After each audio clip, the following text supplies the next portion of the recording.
Le 7 novembre 1943, sur l'aérodrome de Kerpik en France, les vents contraires brutaux au-dessus de la Manche avaient été consommés le carburant à un rythme alarmant. Le sous-lieutenant William E. Roach du 358e escadron de chasse, 355e groupe de chasse, observait ses jauges chuter vers le vide, tandis que son moteur Pratt & Whitney R2800 commençait à tousser. Il était confronté à un choix impossible. Devant lui s'étendait la sécurité de l'Angleterre, d'une proximité alléchante, mais d'une distance impossible, compte tenu de sa situation en carburant. Sous lui s'étirait un patchwork de champs français, certains amicaux, la plupart occupés par les forces allemandes. Un aérodrome ressemblait remarquablement aux bases alliées qu'il connaissait. Roach s'engagea dans son approche. Le massif Republic P-47D Thunderbolt, numéro de série 42-222-490, surnommé Beetle, se posa en douceur sur le terrain herbeux.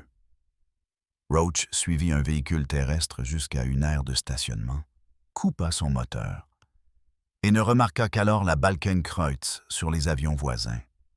Les Allemands, qu'il avait combattus quelques minutes plus tôt, encerclaient désormais son cockpit, fusils en joue.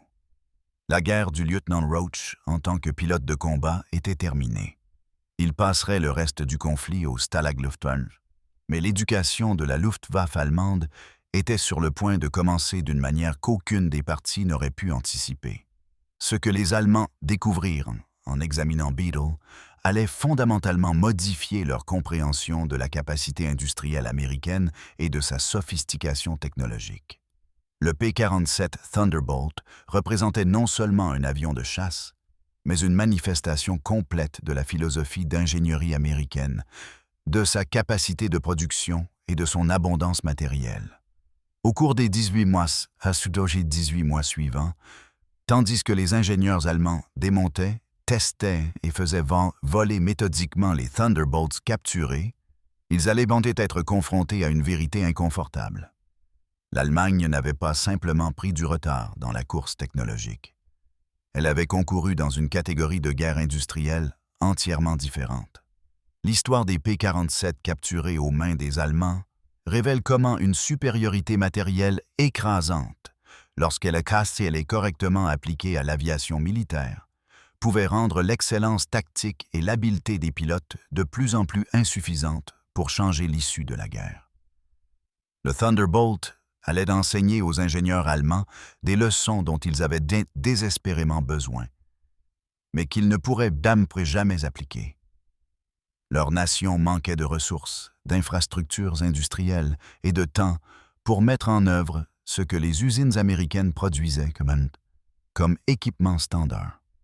La capture du P-47 de William Roach le 7 novembre 1943 n'était pas la première fois que la Luftwaffe rencontrait le Thunderbolt au combat. Les pilotes allemands combattaient le massif chasseur américain depuis avril 1943, lorsque le 4e groupe de chasse avait escorté pour la première fois les bombardiers Buzz B-17 dans l'espace aérien hostile au-dessus de l'Europe occupée. Les premières impressions des rapports de combat de la Luftwaffe reflétaient un mélange de mépris et de confusion. Les pilotes allemands, habitués aux agiles Focke-Wulf FV-190 et Messerschmitt Bf-109, trouvèrent le chasseur américain absurdement grand, lent à basse altitude, et apparemment conçu par des ingénieurs qui n'avaient jamais pris en compte les exigences du combat aérien telles que la Luftwaffe les comprenait. Les rapports de combat des unités de chasse allemandes tout au long du printemps et de l'été 1943 notaient constamment la faible vitesse de montée du P-47, son maniement lourd à basse altitude, et ce qu'ils percevaient comme une réticence des pilotes américains à s'engager dans des combats tournoyants traditionnels. L'évaluation initiale parmi les pilotes expérimentés de la Luftwaffe était que le Thunderbolt représentait une conception inférieure, qui pouvait être déjouée en manœuvre à des altitudes moyennes où la plupart des combats avaient lieu. Cette évaluation allait s'avérer catastrophiquement incomplète. Mais d'autres détails, dans ces mêmes rapports de combat, laissaient entrevoir quelque chose de plus troublant qui contredisait le récit de l'infériorité américaine. Les pilotes décrivaient comment les Thunderbolts, qui choisissaient de se désengager du combat, ne pouvaient être rattrapés une fois qu'ils entraient en piqué. Ils mentionnaient 8 mitrailleuses lourdes qui tiraient avec un effet dévastateur lorsque les pilotes américains choisissaient de s'engager. Ils notaient une protection blindée qui semblait imperméable aux balles standards de 7 mm et résistait souvent même aux tirs de canon de 26 mm. Plus troublant encore, ils rapportaient que même des Thunderbolts gravement endommagés continuaient à voler, revenant péniblement en Angleterre avec des dommages de combat qui auraient détruit n'importe quel chasseur allemand. Des P-47 endommagés rentraient régulièrement à leur base avec des sections d'ailes manquantes, des moteurs laissant échapper de l'huile et des surfaces de contrôle arrachées, tout en restant sous le contrôle du pilote. Lorsque le Thunderbolt intact du lieutenant Roach s'immobilisa à Carpick, la Luftwaffe eut enfin l'opportunité d'examiner en détail l'appareil qu'elle avait sous-estimé. Le personnel local de la Luftwaffe reconnut immédiatement la valeur de renseignement de la capture d'un exemplaire complet et intact du chasseur américain. En quelques heures, Beetle fut entouré de gardes armés pour éviter tout sabotage ou dommage. Les marquages américains furent rapidement recouverts de Balkenkreuz allemandes sur les ailes et le fuselage. Et une peinture d'identification jaune vif fut appliquée sur les surfaces inférieures et les empennages. Cette peinture jaune était une pratique standard de la Luftwaffe pour tous les avions capturés désignés RLM-04 jaune, utilisés pour éviter les tirs amis des artilleurs anti-aériens allemands qui, autrement, auraient pu abattre leur propre avion d'évaluation. Peu après la capture, des dispositions furent prises pour transférer l'avion à Rechlin, l'installation d'essai principale de la Luftwaffe, située à environ 100 km au nord-ouest de Berlin, en Mecklembourg. L'avion reçut la désignation T9 plus FK, le code utilisé par l'unité d'évaluation Circus Rosarius. Hans-Werner Lersch, le pilote d'essai principal et ingénieur en chef à l'Airprobungsstelle Rechlin, fut chargé de mener les vols d'évaluation initiaux. Lersch, qui finirait par piloter plus de 125 types d'avions différents, pendant la guerre sans jamais s'écraser ni endommager gravement un seul appareil, aborda le P-47 avec une curiosité professionnelle, tempérée par une prudence appropriée compte tenu des systèmes inconnus de l'avion. Sa première impression, documentée dans son carnet de vol et plus tard publiée dans ses mémoires Luftwaffe Test Pilot, Flying Captured Allied Aircraft of World War II, reflétait une surprise face à la complexité du cockpit. Le tableau de bord contenait ce qui semblait être le double du nombre de jauges trouvées dans les chasseurs allemands. D'étranges leviers contrôlaient des systèmes que Lersch n'avait jamais rencontrés dans les conceptions allemandes. Le système de turbocompresseur nécessitait une compréhension des principes de gestion des flux d'échappement qui étaient théoriques dans les milieux aéronautiques allemands, mais apparemment une pratique courante dans les conceptions américaines. L'hélice à pas variable fonctionnait différemment des équivalents allemands. Le plus déroutant était le système élaboré de gestion automatique du moteur que les pilotes allemands géraient manuellement par des ajustements constants de la manette des gaz et de la richesse. Lersch écrivit dans ses mémoires. Le cockpit du P-47 pouvait dérouter même un pilote expérimenté. J'ai progressivement réussi à déterminer la fonction de la plupart des leviers et instruments. Mais il y avait aussi quelques commandes obscures dont la signification ne m'était pas immédiatement claire. Il passa un temps considérable au sol à expérimenter les commandes et à étudier la disposition avant de tenter le vol. Témoignage de son approche méthodique du pilotage d'essais d'appareils inconnus, sans l'aide de manuels de pilote ou de documentation opérationnelle. La séquence de démarrage du moteur à elle seule révélait une sophistication au-delà de la pratique allemande standard. Le Pratt & Whitney R2800 Double Wasp nécessitait des procédures spécifiques pour initialiser correctement le système de turbocompresseur massif. Lersch suivit le processus méthodiquement, son esprit d'ingénieur cataloguant chaque étape et en déduisant le but de chaque action. Lorsque le moteur radial à 18 cylindres rugit, Il produisit un son totalement différent du claquement sec des moteurs en ligne allemands ou même du radial BMW 801 qui propulsait le FV 890. C'était un grondement profond et puissant qui témoignait d'une cylindrée énorme et de réserves de puissance considérables tenues en bride. Lerche roula prudemment, ressentant le poids de l'avion à travers les commandes.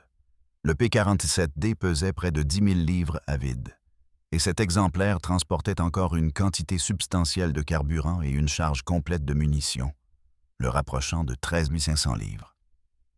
À titre de comparaison, le FW-190A8, l'un des chasseurs monoplaces les plus lourds d'Allemagne, pesait environ 7 650 livres à vide et environ 1 800 livres à son poids maximal en charge. Le Thunderbolt était véritablement massif pour un chasseur monoplace, plus grand que certains avions bimoteurs en service dans la Luftwaffe. Lerche avança la manette des gaz pour le décollage, et la différence entre la philosophie d'ingénierie allemande et américaine devint immédiatement apparente. Le R2800 développait 2000 chevaux à des réglages de suralimentation standard. La puissance d'urgence de guerre atteignant 2300 chevaux avec l'utilisation de l'injection au méthanol. Le BMW 801D allemand, le meilleur moteur radial en production allemande et le groupe motopropulseur du FV-190, produisait entre 700 et 730 chevaux à ses réglages de puissance maximale continue. Même avec cet avantage de puissance, le poids plus élevé du P-47 signifiait que la course au décollage était plus longue que ce que Lerche attendait, consommant presque tout le terrain herbeux de l'aérodrome de transfert. Mais une fois en l'air, Lerche commença à découvrir pourquoi les pilotes allemands qui n'avaient combattu les Thunderbolts qu'à basse altitude avaient fondamentalement mal compris les capacités de l'avion. Il monta régulièrement, ménageant le turbocompresseur jusqu'à sa température de fonctionnement à mesure que l'altitude augmentait. En dessous de 15 000 pieds, le P-47 se comportait exactement comme les pilotes de combat allemands l'avaient décrit dans leur rapport. Lourd, lent dans les virages, et incapable de rivaliser avec les chasseurs allemands en maniabilité. La vitesse de montée était au mieux médiocre comparée au FV-190 ou au Bf-109. Dans cette plage d'altitude, tout pilote allemand compétent aux commandes d'un chasseur contemporain pouvait déjouer le Thunderbolt en combat tournoyant soutenu. Mais quelque part au-dessus de 20 000 pieds, le caractère de l'avion se transforma complètement. Le turbocompresseur, entraîné par les gaz d'échappement et devenant de plus en plus efficace à mesure que la pression atmosphérique diminuait avec l'altitude, commença à forcer des quantités massives d'air comprimé dans les cylindres du moteur. Alors que les moteurs allemands haltaient pour l'oxygène et perdaient de la puissance à mesure que l'altitude augmentait, le R2800 maintenait sa pleine puissance nominale. À 25 000 pieds, où les chasseurs allemands opéraient peut-être à 70% de leur puissance au niveau de la mer, le moteur du Thunderbolt produisait toujours sa pleine puissance nominale. Lerche poussa la manette des gaz à 25 000 pieds et sentit le Thunderbolt accélérer avec une vigueur surprenante pour un si grand avion. Il se mit en piqué pour tester les caractéristiques à haute vitesse, et l'avion répondit avec un enthousiasme qui frôlait la violence. Le P-47 dépassa les 500 mafins en piqué abrupt, atteignant des vitesses où les commandes se raidissaient de façon spectaculaire à mesure que le flux d'air se comprimait autour de la cellule. À cette vitesse, la récupération du piqué nécessitait les deux mains sur le manche de contrôle et une force physique considérable. L'avion approchait les limites de la compressibilité qui ne seraient pleinement comprises qu'à l'ère des jets. La vitesse de roulis impressionna immédiatement Lerche et contredisait tout ce que les pilotes allemands avaient supposé du lourd chasseur américain. Malgré sa taille et son poids, le Thunderbolt pouvait rouler plus vite que n'importe quel chasseur allemand que Lerche avait piloté, y compris le FV-190 qui était considéré comme excellent en performance de roulis. Cette caractéristique, combinée à sa vitesse de piqué dévastatrice, créait un avantage tactique que les pilotes allemands avaient signalé sans en comprendre pleinement les implications. Un pilote américain en difficulté à haute altitude pouvait simplement se mettre sur le dos et s'éloigner en piqué à des vitesses qu'aucun chasseur allemand ne pouvait égaler. Toute pilote de la Luftwaffe tentant une poursuite rencontrerait des effets de compressibilité que la cellule plus robuste et les commandes plus efficaces du P-47 géraient avec plus de succès. Lersch pilota le Thunderbolt capturé à travers un programme d'essai exhaustif, explorant l'enveloppe de vol systématiquement conformément aux procédures d'évaluation standard de Rechlin. Son rapport préliminaire contenait des observations qui inquiétèrent seulement la Luftwaffe. Le personnel du quartier général qui croyait toujours que les conceptions de chasseurs allemands étaient fondamentalement supérieures.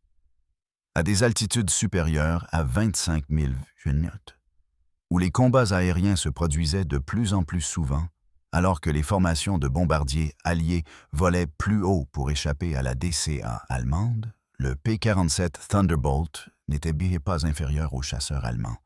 Il était supérieur de manière spécifique et cruciale, annulant les avantages allemands en matière de maniabilité et de vitesse ascensionnelle.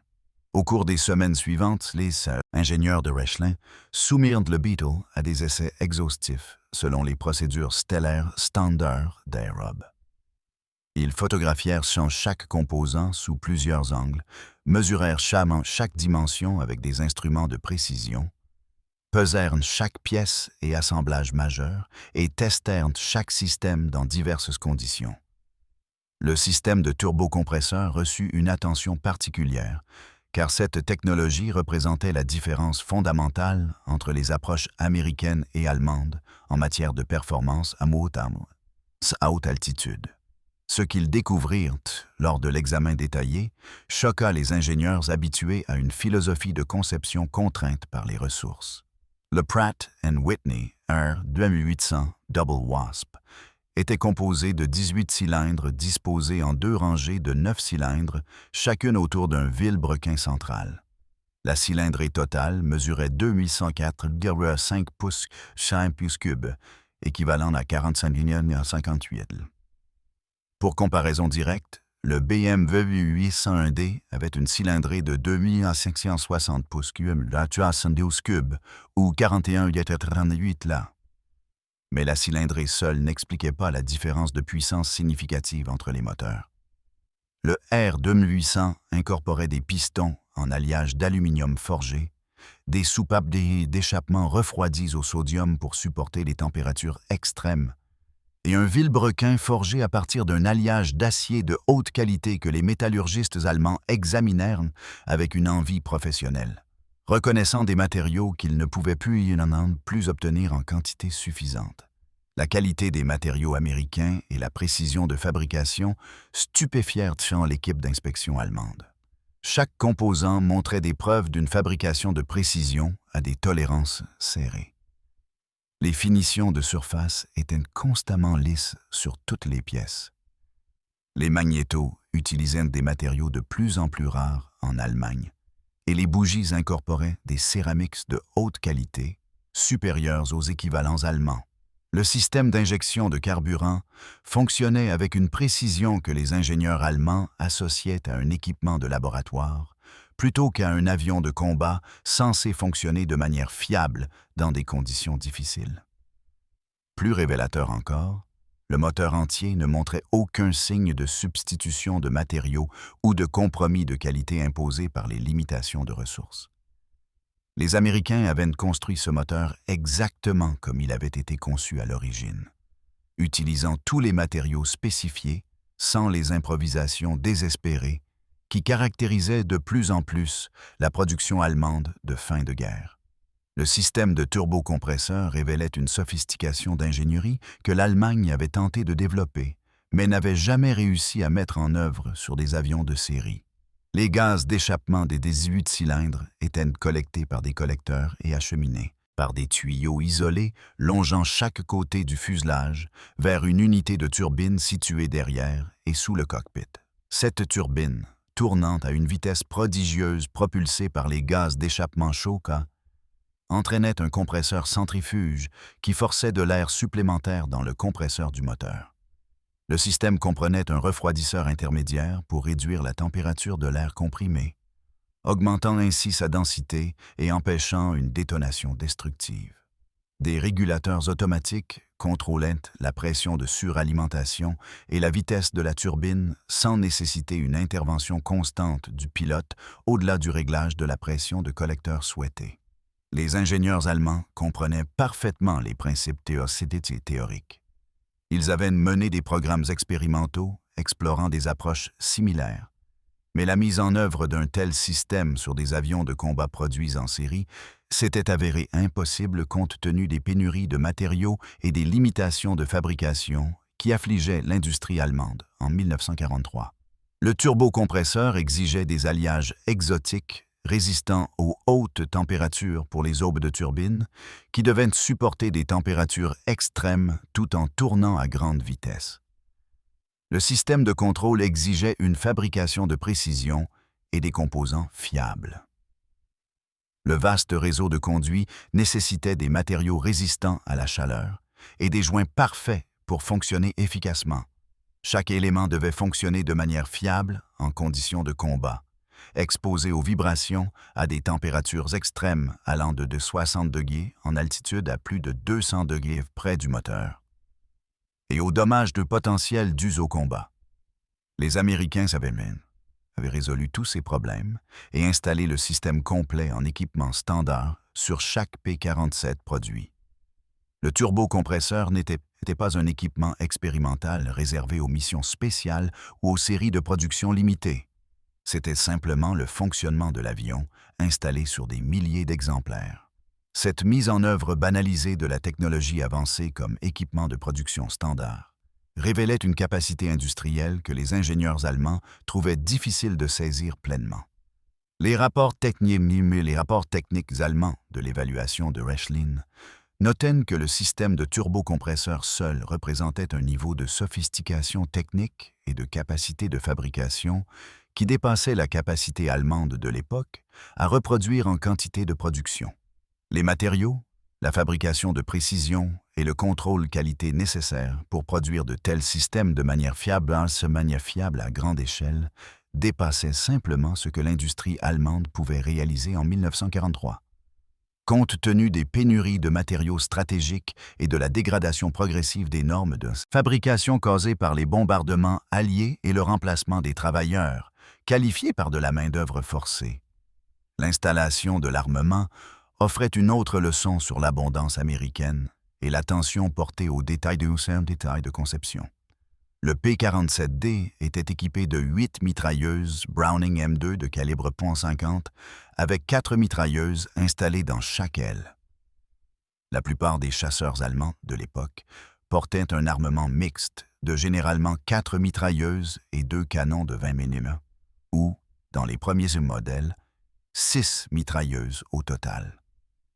La décision américaine d'installer 8 mitrailleuses lourdes représentait un choix délibéré pour maximiser la puissance de feu, même au prix d'un poids et d'une complexité supplémentaire. Chaque mitrailleuse était alimentée par un boîtier de munitions séparé intégré à la structure de l'aile, chaque boîtier contenant 425 cartouches. La capacité totale en munitions était de 3400 cartouches pour l'ensemble des 8 mitrailleuses. Pour comparaison directe, le FVV-140 transportait généralement environ 2000 cartouches au total pour ses mitrailleuses et 500 cartouches au total pour ses canons. Le pilote du P-47 pouvait tirer avec les 8 mitrailleuses en continu pendant environ 20 secondes avant d'épuiser les munitions, avec une cadence de tir combinée approchant les 100 cartouches par seconde. Lorsque les 8 mitrailleuses étaient correctement harmonisées pour converger en un seul point dans l'espace, le volume de feu était tout simplement accablant pour toute cible. Les tirs d'essai allemands du système d'armement de l'avion capturé documentèrent l'effet dévastateur. La qualité de l'installation impressionna les spécialistes allemands de l'armement qui examinèrent les systèmes. Chaque mitrailleuse était montée dans un compartiment chauffé électriquement pour éviter le gel à haute altitude, où les températures pouvaient descendre à 60 degrés ou moins. Les douilles de cartouches vides et les maillons de bandes désintégrables étaient collectés par des goulottes et éjectés par des orifices situés sur la surface inférieure de l'aile, les empêchant d'endommager l'avion ou d'interférer avec les surfaces de contrôle. Le système fonctionna sans faille pendant les essais de Rechlin. Malgré des milliers de tirs dans diverses conditions atmosphériques, sans qu'aucun blocage ou dysfonctionnement d'alimentation ne soit enregistré. La qualité des munitions révéla également une autre dimension de la capacité industrielle américaine. Les cartouches de calibre .50 utilisaient des noyaux perforants fabriqués selon des spécifications constantes, des composés incendiaires qui fonctionnaient de manière fiable et des éléments traceurs qui brûlaient de manière prévisible. Les essais révélèrent que les munitions américaines étaient constamment plus fiables que la production allemande équivalente, qui avait subi une dégradation de qualité à mesure que les matériaux stratégiques devenaient rares.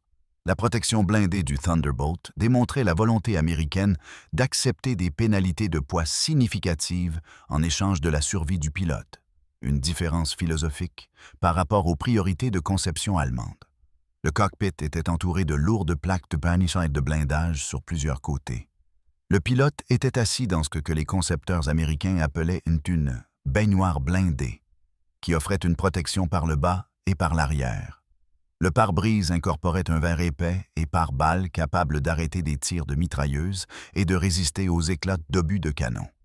Des plaques de blindage supplémentaires protégeaient les systèmes critiques, y compris les refroidisseurs d'huile et le turbocompresseur vulnérable.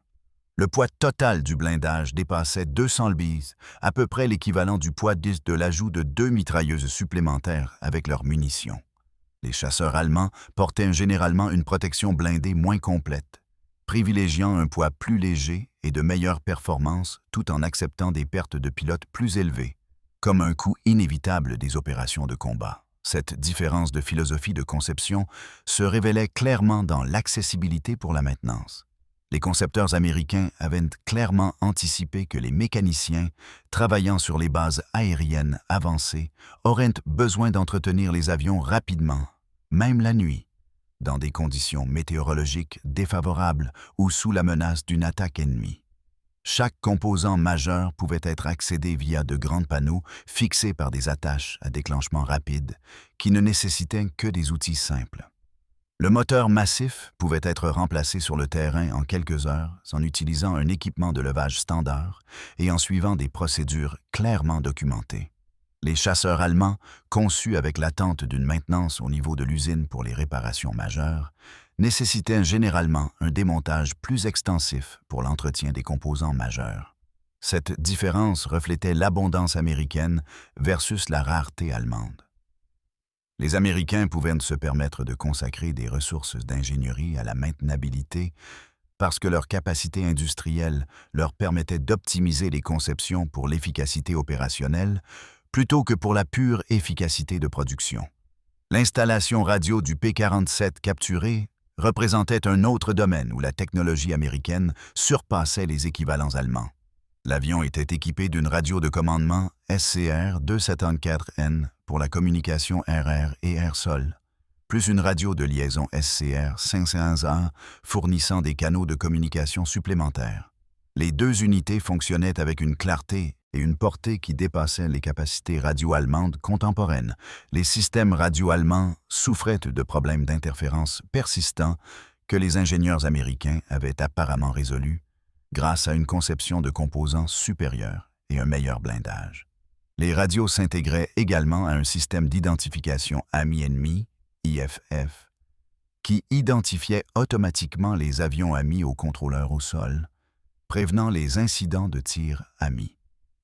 Ce niveau d'identification automatisée représentait une sophistication dont les forces allemandes manquaient en 1943. Peut-être la révélation la plus profonde pour les ingénieurs allemands ne vint-elle pas d'un système avancé en particulier, mais de l'impression cumulative de qualité et d'exhaustivité à travers l'ensemble de l'appareil. Chaque composant semblait être la meilleure version possible de ce composant que les ingénieurs américains pouvaient concevoir et les fabricants y produire. Rien n'était manifestement compromis en raison de pénurie de matériaux. Rien ne montrait de preuves claires de l'utilisation de matériaux de substitution parce que les matériaux préférés n'étaient pas disponibles. Rien ne reflétait les improvisations désespérées qui caractérisaient de plus en plus la production allemande de fin de guerre, alors que les bombardements stratégiques dégradaient la capacité industrielle et que les pénuries de matériaux devenaient aiguës. Les rapports techniques allemands compilés à Rechlin et distribués par les services techniques de la Luftwaffe soulignaient ce point à maintes reprises. Le P-47 Thunderbolt avait été construit exactement comme l'avaient prévu ses concepteurs, en utilisant tous les matériaux et procédés spécifiés, sans compromis apparent dicté par la rareté des ressources. Ce niveau de fidélité de fabrication aux spécifications de conception originale devenait de plus en plus difficile à atteindre pour l'industrie allemande à mesure que la guerre avançait. Le programme d'essai en vol se poursuivit pendant l'hiver 1943 et jusqu'au début de 1944, alors que d'autres P-47 étaient capturés et amenés à Rechlin pour évaluation comparative. Le 29 mai 1944, un autre P-47 tomba aux mains des Allemands lorsque le sous-lieutenant Lloyd S. Hathcock du 3001e escadron de chasse, 332e groupe de chasse, s'est désorienté lors d'un vol de convoyage et a atterri par erreur sur l'aérodrome de Rome Littorio, alors tenu par l'ennemi en Italie. Son appareil, numéro de série 42, 7171, fut rapidement saisi par les forces allemandes. Ce P-47 avait auparavant été la monture personnelle de George Nowotny, un as aux 8 victoires, pilotant avec le 317e escadron de chasse. Les Allemands transférèrent l'avion à Rechlin, où il fut initialement désigné 8+6, puis transféré au Circus Rosarius le 12 octobre 1944, où il reçut la désignation T9+LK.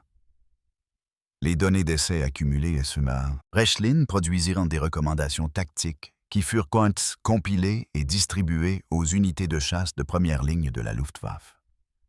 Ces recommandations conseillaient que l'engagement des P-47 en dessous de 15 000 pieds offrait la meilleure probabilité de succès pour les pilotes allemands, car les mauvaises performances du Thunderbolt à basse altitude et son faible taux de montée donnaient aux chasseurs allemands des avantages nets dans ce régime.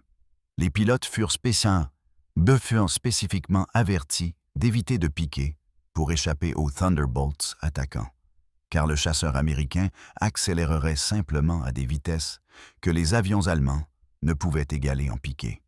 Les rapports soulignaient que les P-47 endommagés continuaient fréquemment à voler, malgré des dégâts de combat, qui auraient détruit des chasseurs allemands. Par conséquent, les attaques devaient être menées agressivement, avec un feu concentré, plutôt que de supposer que quelques coups suffiraient à abattre l'appareil. Cependant, les conseils tactiques, bien qu'utiles aux pilotes individuels, ne pouvaient résoudre le problème stratégique fondamental qui devenait de plus en plus apparent. L'Allemagne combattait un adversaire disposant de ressources de matériel effectivement illimitées par rapport à la capacité industrielle allemande. Chaque P-47 endommagé ou détruit était remplacé en quelques jours, par une production qui dépassait 300 appareils par mois à son apogée. Les programmes de formation des pilotes américains produisaient des aviateurs qualifiés en quantité que l'Allemagne ne pouvait plus égaler, alors que la formation était compressée et que les pénuries de carburant limitaient les heures de vol. Le système logistique soutenant les opérations des Thunderbolts américains livrait carburant, munitions et pièces de rechange sans contrainte apparente, tandis que la logistique allemande se détériorait sous les attaques aériennes incessantes des Alliés. Les P-47 capturés furent finalement transférés au Circus Rosarius, l'unité de démonstration spéciale de la Luftwaffe, commandée par le Flugkapitän Theodor Rosarius. Cette unité spécialisée se rendait dans les bases de chasse bases de chasse de première ligne à travers l'Europe occupée, permettant aux pilotes allemands de voir de leurs propres yeux les avions alliés capturés et d'en apprendre les caractéristiques, mais de reconnaissance et de combat. Les démonstrations avaient un double objectif, éducatif et psychologique. Les pilotes apprenaient les caractéristiques de reconnaissance visuelle et les particularités tactiques des avions ennemis qu'ils affronteraient au combat. Ils voyaient également des preuves physiques que l'équipement allié était souvent supérieur au leur dans des capacités importantes spécifiques, particulièrement aux hautes altitudes où les combats se produisaient de plus en plus. Des interviews d'après-guerre avec des pilotes de la Luftwaffe ayant assisté à ces démonstrations ont révélé l'impact psychologique de voir les capacités des chasseurs américains capturées démontrées directement. Si les pilotes du Circus Rosarius pouvaient montrer que les chasseurs allemands conservaient des avantages dans certains régimes de vol, notamment à moyenne altitude, les démonstrations ont clairement indiqué qu'aux altitudes où opéraient les formations de bombardiers américains, escortés par des P-47 et plus tard des P-51, les chasseurs allemands étaient nettement désavantagés. Les renseignements recueillis auprès des P-47 capturés comprenaient des données de performance détaillées qui contredisaient directement certaines des hypothèses optimistes qui avaient circulé lors des briefings de la Luftwaffe au début de la guerre. Au niveau de la mer, le P-47D atteignait une vitesse maximale d'environ 350 mph, pas particulièrement impressionnant comparé aux 418 mph du F-148 à la même altitude. À 10 000 pieds, le Thunderbolt atteignait environ 365 mph. Cependant, à 30 000 pieds, le P-47 atteignait 426 mph, tandis que le Focke-Wulf peinait à atteindre 370 mph et le Bf-109G atteignait environ 345 mph. Cet avantage de performance aux altitudes de combat était clair, décisif, et devenait de plus en plus important à mesure que les formations de bombardiers alliés volaient plus haut pour échapper aux tirs anti-aériens allemands. La comparaison du plafond pratique s'avéra tout aussi décourageante pour les pilotes allemands. Le plafond pratique du P-47 Thunderbolt atteignait 42 000 pieds. Les chasseurs allemands opéraient rarement efficacement au-dessus de 35 000 pieds et leur performance se dégradait rapidement à plus haute altitude en raison de la puissance moteur réduite dans l'air raréfié.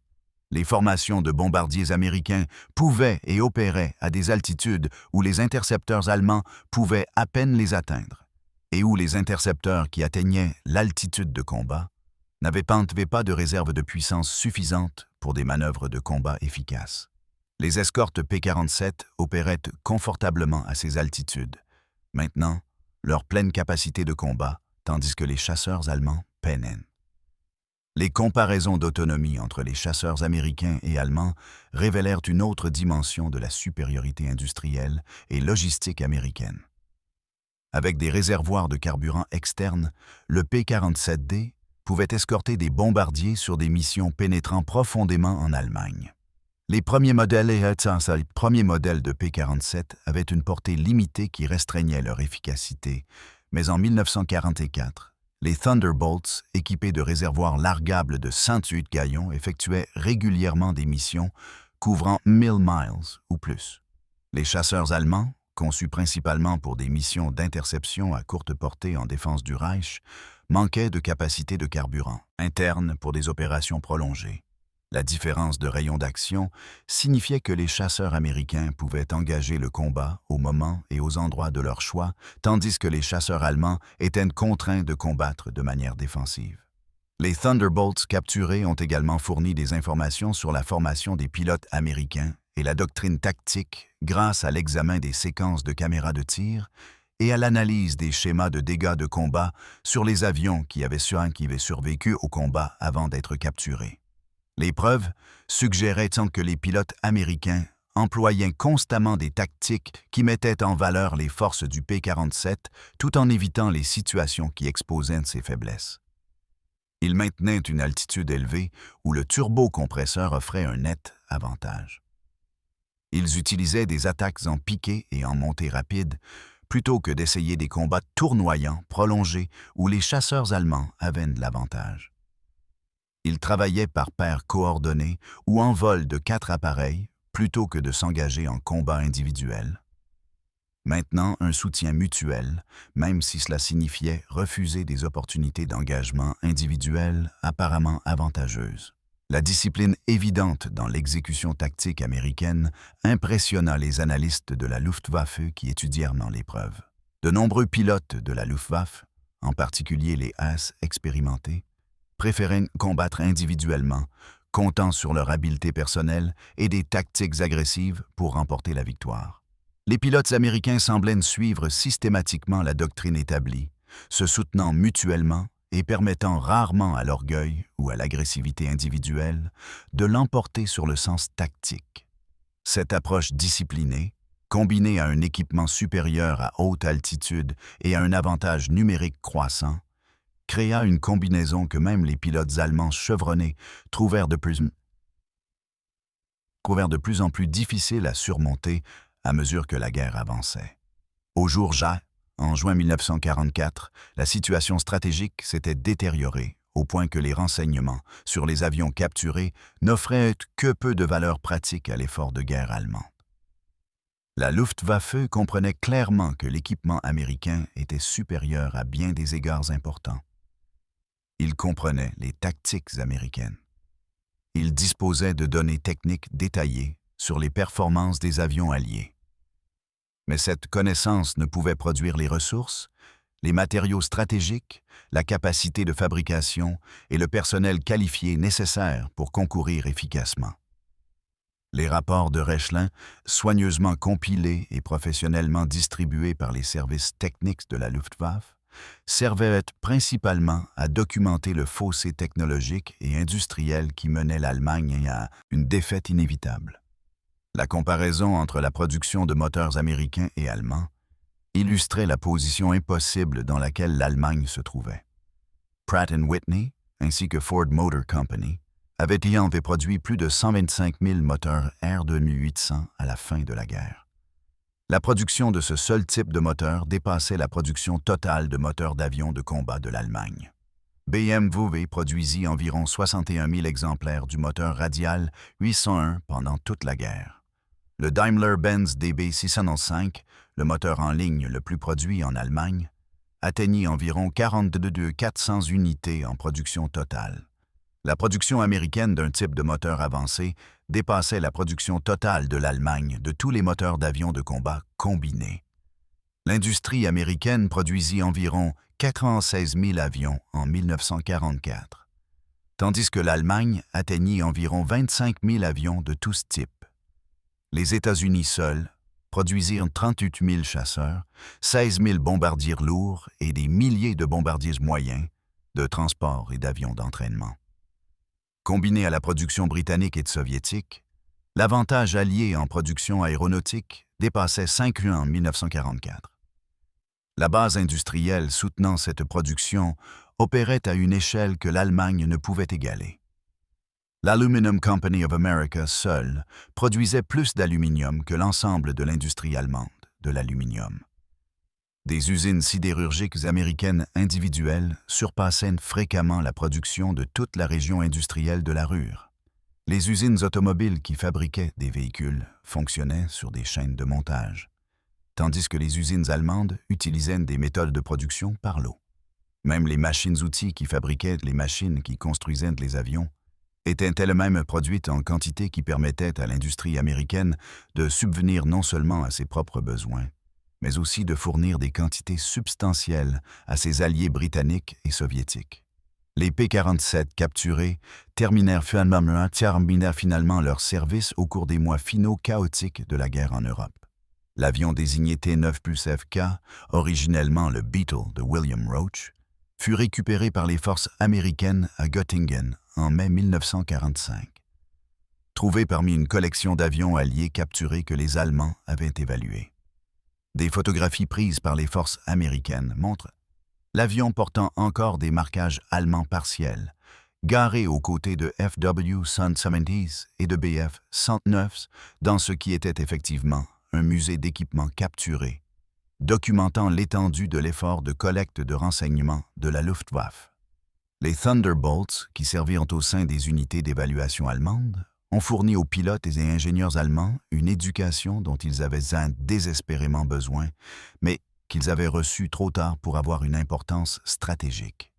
L'avion démontra que la philosophie industrielle américaine privilégiait la capacité absolue à l'efficacité élégante, des ressources abondantes à une optimisation minutieuse et un avantage matériel systématique à l'excellence technique individuelle. Ces priorités Mise en œuvre avec des ressources et une capacité de fabrication presque illimitée, on produit des systèmes d'armes qui surpassaient globalement leurs équivalents allemands, même lorsque les conceptions allemandes présentaient des caractéristiques supérieures dans des paramètres isolés spécifiques. La leçon s'étendait bien au-delà du P-47 lui-même. Chaque catégorie de matériel américain capturé racontait la même histoire fondamentale. Le bombardier B-17 Flying Fortress, avec son quatuor de moteurs Wright Cyclone turbocompressé, représentait une capacité de bombardement stratégique que l'Allemagne n'avait jamais atteinte.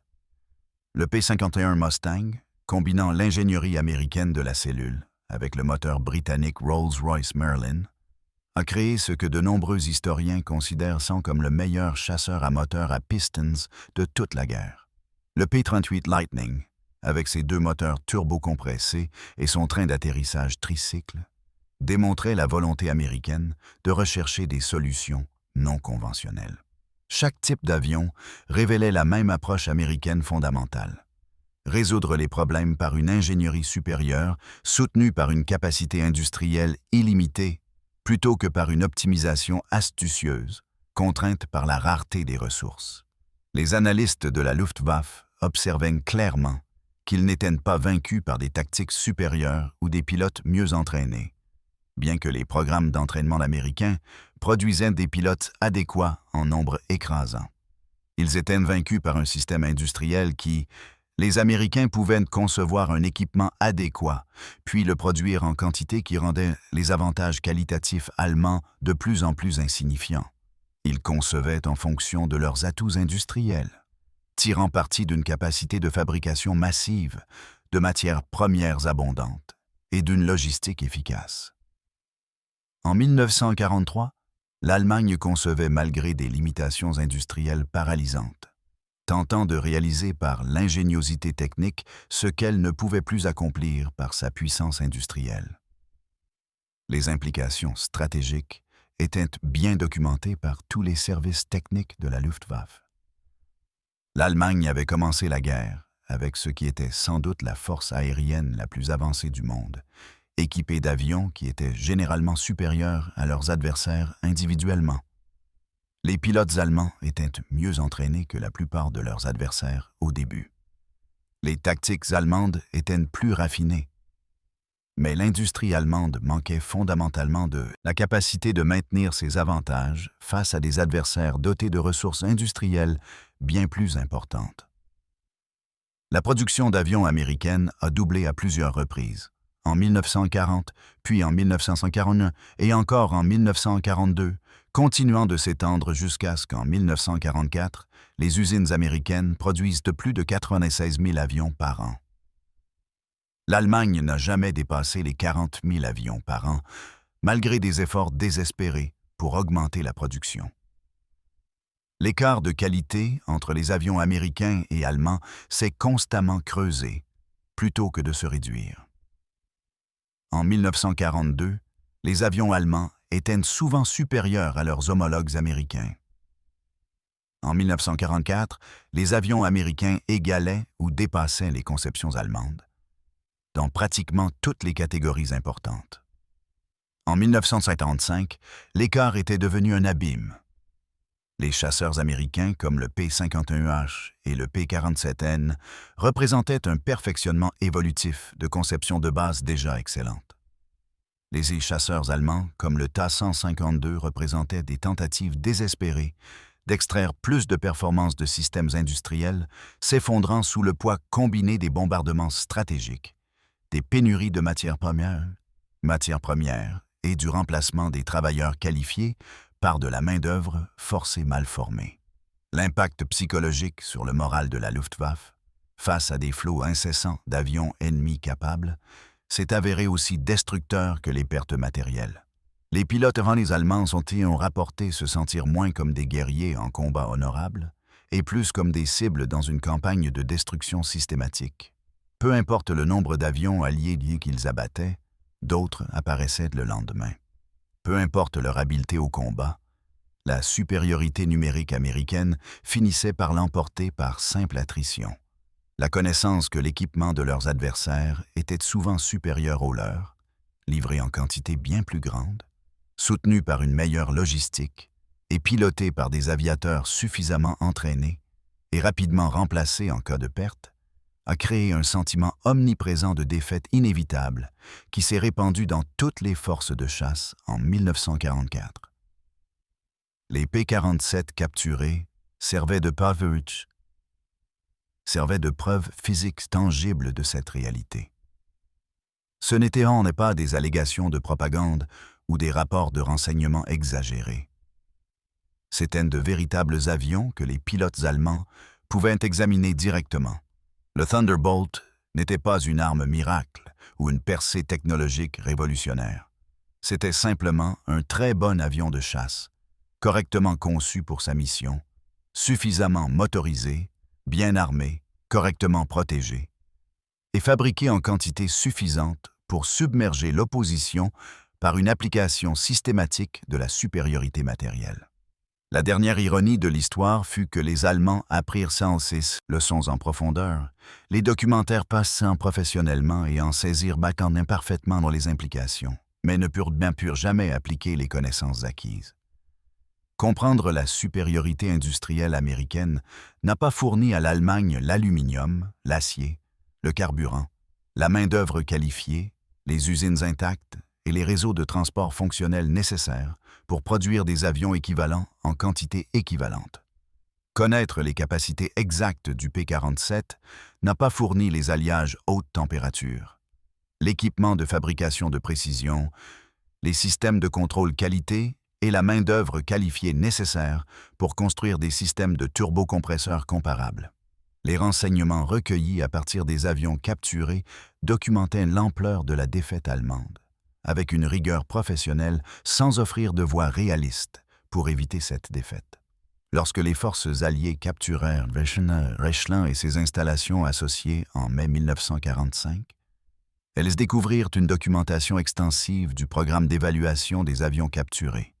Des rapports techniques allemands remplissaient des classeurs, détaillant chaque caractéristique mesurable de chaque avion américain et britannique qui avait été examiné pendant la guerre. Les rapports étaient des modèles de rigueur technique et d'objectivité scientifique.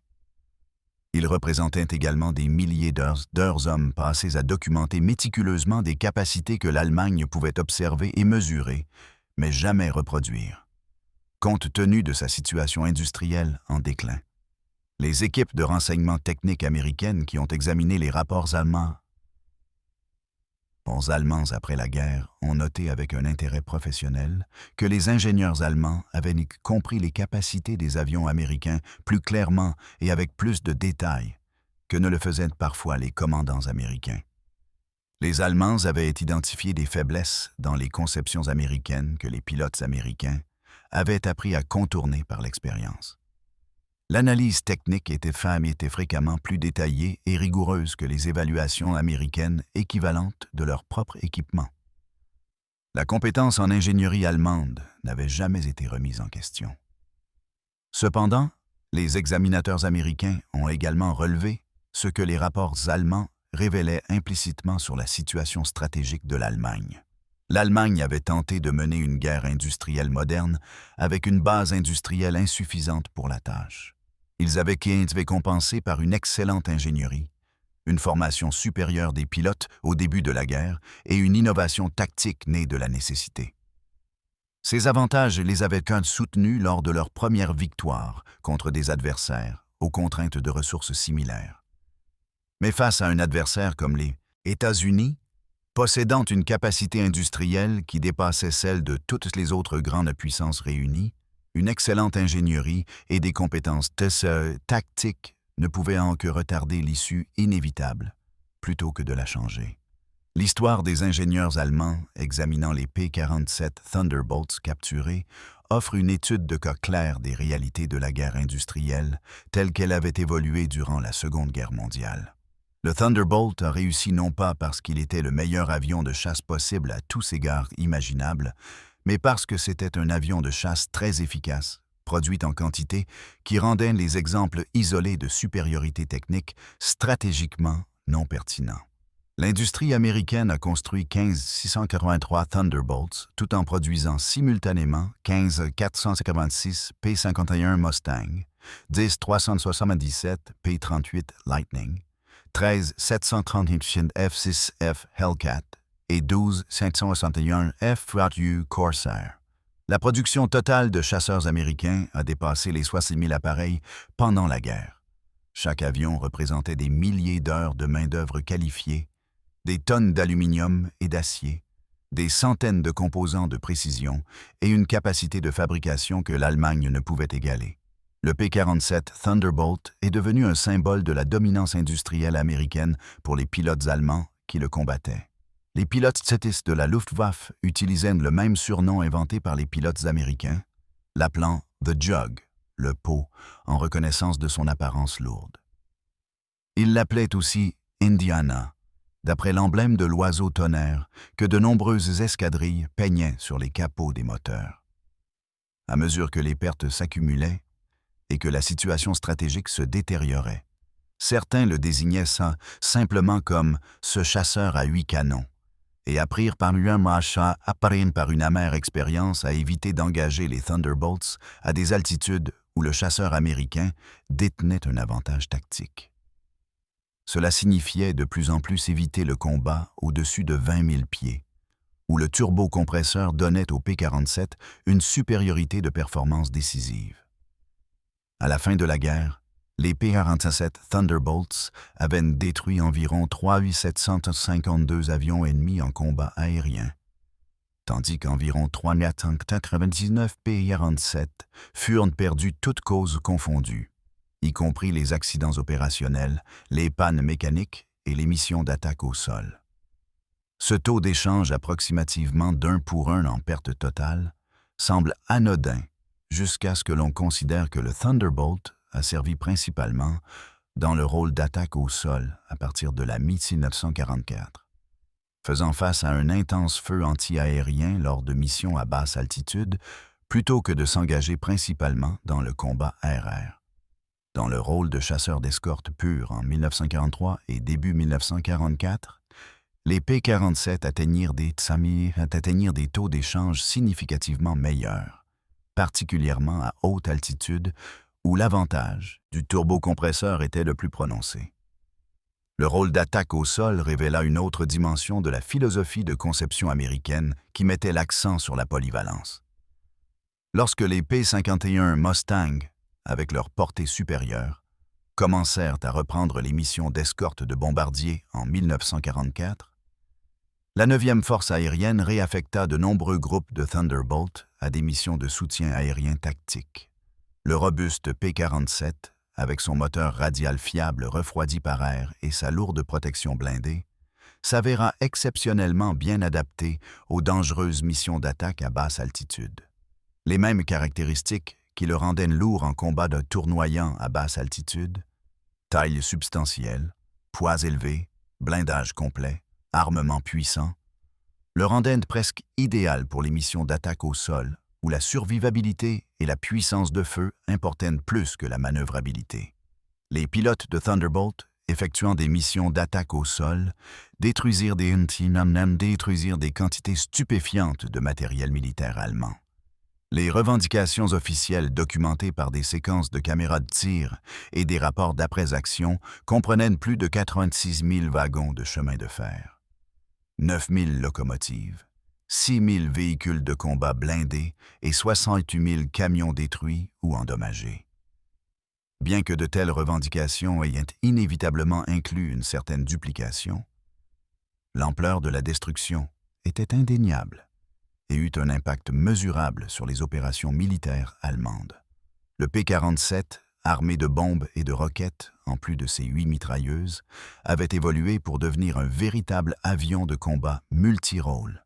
Les forces terrestres allemandes apprirent à reconnaître et à craindre le son caractéristique des moteurs radio Pratt & Whitney R2800 à basse altitude. Le grondement profond servait d'avertissement d'attaques imminentes que les troupes allemandes étaient en grande partie impuissantes à empêcher.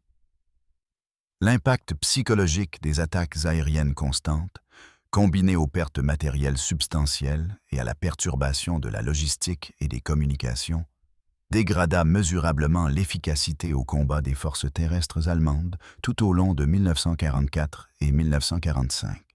La question de ce qu'il est advenu des avions capturés spécifiques fournit un épilogue à cette histoire. Le P-47D, Beetle, 42 290 de William Roach, désigné T-9 plus FK par les Allemands, survécut à la guerre et fut récupéré par les forces américaines à Göttingen en mai 1945. Après évaluation par des équipes de renseignement américaines examinant les procédures d'essai allemandes, l'avion fut finalement mis à la ferraille. Le P-47D 42 7571 de Lloyd Hathcock, désigné T-9 plus LK, connut un sort similaire. Il fut récupéré mais non conservé à des fins historiques. Le sort des pilotes après leur capture différa considérablement. William Roach passa le reste de la guerre au Stalagsluft 1 à Barth, en Allemagne. Il fut libéré par les forces soviétiques en mai 1945 et retourna aux États-Unis. Lloyd Hathcock passa 11 mois comme prisonnier de guerre, principalement au Stalagsluft 3, le site de la célèbre Grande Évasion, qui avait eu lieu seulement 3 mois avant son arrivée. Il était le seul pilote afro-américain parmi des milliers de prisonniers blancs du camp.